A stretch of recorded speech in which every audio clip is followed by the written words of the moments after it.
So David, here we're on the experimental bridge of the reactor, and this is a unique site that many people work their whole career in the nuclear industry and never get a chance to see. That is an operating nuclear reactor core. It's Canada's largest research reactor, and it lives quietly here at the Nuclear Research Building at McMaster University's main campus in Hamilton. So these are the cooling towers.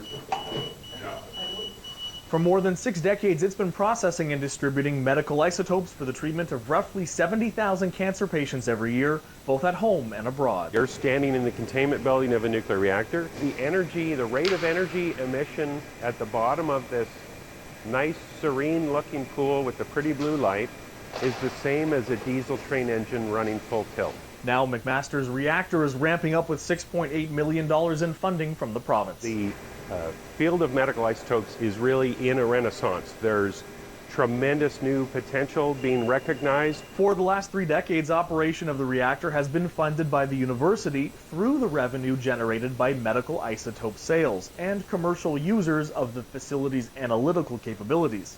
It currently operates at 3 megawatts, about 60% of its capacity. The new funding will allow the reactor to operate 24 hours a day for 5 days a week at the 5 megawatts it was designed to do. The investment from the province will support the staff, the fuel costs, all the additional operating costs that go into that. It will enable us to produce a greater variety of medical isotopes and greater quantities of medical isotopes. Wall of the reactor, the containment building, you can see it varies in thickness, but is about 2 feet thick, surrounding the entire building. Meanwhile, the director of reactor operations telling us the McMaster reactor also has a role to play in advancing energy production and material science, critical in high-tech industries like aerospace. So the turbine blades that go in the heart of a jet engine, all of the cooled blades, the ones that have cooling channels within them, are inspected using neutron radiography.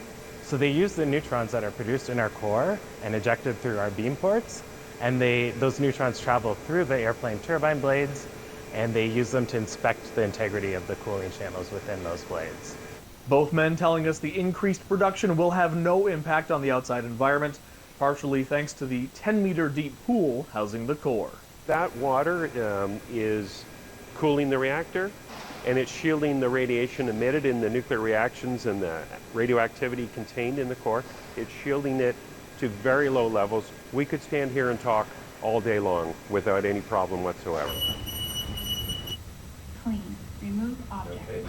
In Hamilton, David Zura, City News.